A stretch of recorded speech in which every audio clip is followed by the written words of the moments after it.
Imagine करें अगर आप इस दुनिया से 3000 लाइट ईयर दूर किसी प्लैनेट पर पहुंच जाए और वहां जाकर आप एक इंतहाई पावरफुल टेलीस्कोप से अर्थ पर जूम करें तो मालूम है आपको अर्थ पर क्या दिखाई देगा। हैरत अंगेज तौर पर आपको अर्थ पर वो दौर नजर आएगा जो आज से 3000 साल पहले हुआ करता था, यानी वो दौर जब इजिप्शियन पिरामिड बनाया करते थे। इसका मतलब ये हुआ ये पावरफुल टेलीस्कोप आपके लिए एक टाइम मशीन का काम करेगा। बेशक आप 3000 साल पहले वाले अर्थ पर जा तो नहीं सकते, लेकिन आप इसको देख लाजमी सकते हैं। आप इस मशीन को देखें, क्योंकि यही है वो टेलीस्कोप जो हमारी दुनिया से करोड़ों लाइट ईयर दूर मौजूद गैलेक्सी, स्टार और प्लैनेट को पास में देखने की काबिलियत रखती है।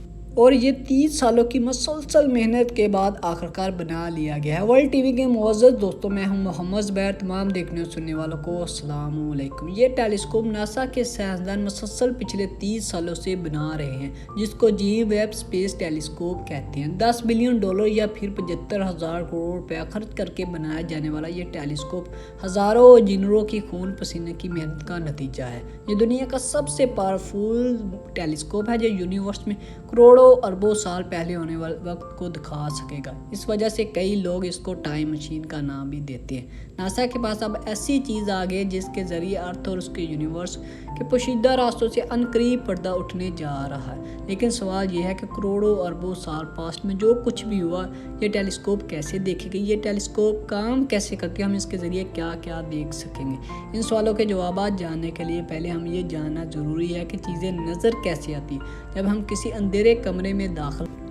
बेशक हमारी आंखें उस वक्त खुली हैं लेकिन हमें कुछ नज़र नहीं आता, लेकिन जैसे ही कमरे में लाइट ऑन की जाती है तो हमें सब कुछ दिखाई देना शुरू हो जाता है। इसका मतलब ये हुआ कि जब कमरे में अंधेरा था वो तमाम चीज़ें वहीं मौजूद ही पर नज़र नहीं आ रही थी, लेकिन लाइट ऑन होने के बाद लाइट तमाम ऑब्जेक्ट से रिफ्लेक्ट होकर हमारी आंखों पर पड़ी, तब हमें सब कुछ नज़र आना शुरू हो गया। यानी हमारी आँख किसी भी चीज़ को देखने के लिए लाइट बहुत ही लाजमी। लाइट जो कि 3 लाख किलोमीटर पर सेकंड से ट्रैवल करती है, इसको एक छोटे से कमरे में फैलने में तो ज़रा भी देर नहीं लगती। लेकिन यही लाइट जब इतने बड़े यूनिवर्स में फैलती है तो ज़ाहिर है एक जगह से दूसरी जगह जाने में टाइम लगता है। चांद और अर्थ का तकरीबन 3,84,000 किलोमीटर फासला बनता है।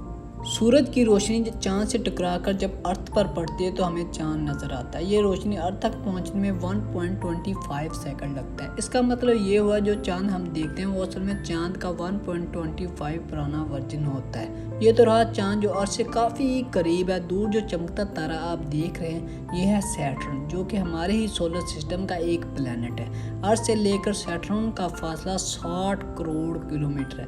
लाइट जो कि 3 लाख किलोमीटर पर सेकंड से सफ़र करती है, इसको सैटर्न से अर्थ तक आने में 1.5 हॉर्स लगती है। सैटर्न जो अर्थ से दिखाई तो दिखता है, ये 1.5 घंटे पुराना वर्जन होता है।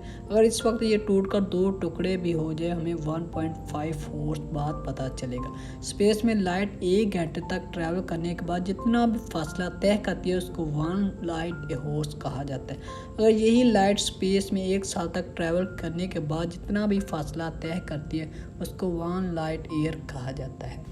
अब हम चलते हैं हमारे सोलर सिस्टम से पार। यूनिवर्स बहुत बड़ी है, इतनी बड़ी कि इस तस्वीर में जो आप गैलेक्सी देख रहे हैं ये है मिल्की वे गैलेक्सी, जो कि छोटे सा डॉट आप दिखाई दे रहा है, यही कहीं हमारा सोलर सिस्टम है। मिल्की वे गैलेक्सी 1,25,000 लाइट ईयर जितनी फैली हुई, यानी हमारी गैलेक्सी एक कोने से दूसरे कोने तक लाइट को पहुंचने में 1,25,000 साल लग जाएंगे। लेकिन हैरान करने वाली बात यह है कि लातादाद गैलेक्सी इस यूनिवर्स में मौजूद है। हमारी आंखों इसको देख नहीं सकती, वो इसलिए कि इतना दूर होने की वजह से इनकी लाइट इतनी डिम होती कि हमारी आंखों इस लाइट को नहीं देख सकती। लेकिन फिर भी अगर गैलेक्सी में मौजूद प्लैनेट को देखने के लिए इस्तेमाल किया जाता है टेलीस्कोप, इससे बहुत ही डिम लाइट भी मल्टीप्लाई हो जाती है। इतना ज़्यादा चीज़ों को स्पेस में देख सकते हैं। 1990 में लॉन्च होने वाला हबल टेलीस्कोप हमारे सोलर सिस्टम का 10 बिलियन लाइट ईयर दूर किसी भी चीज़ को देख सकता है, बल्कि इस सिस्टम को डीप फॉल्ट भी कहते हैं। ये वो पिक्चर है जो हबल ने कैप्चर की थी, वो असल में गैलेक्सी को पास्ट भी दिखाता है। इतना पास्ट कि जब हमारी दुनिया भी नहीं बनी थी। जो इन गैलेक्सी में लाइट निकल रही है वो उस समय 10 अरब साल पहले ही निकली थी, जो आज हमारे तक पहुंची, और जबकि अर्थ आज से 4.5 बिलियन पहले बना था। अब अब सवाल ये उठता है कि हबल टेलीस्कोप ऑलरेडी पास्ट में देख सकता है, तो फिर हमें जेम्स वेब टेलीस्कोप की क्या ज़रूरत पड़ती है। हबल टेलीस्कोप पर 2.5 मीटर बड़ा जबकि जेम्स वेब टेलीस्कोप पर 6.5 मीटर बड़ा मिरर लगा हुआ है। हबल टेलीस्कोप इंसान की आँख से 100 गुना लाइट इकट्ठी कर सकती है और जबकि जेम्स वेब टेलीस्कोप इंसान की आँख से 10 लाख गुना ज़्यादा लाइट इकट्ठी कर सकती है।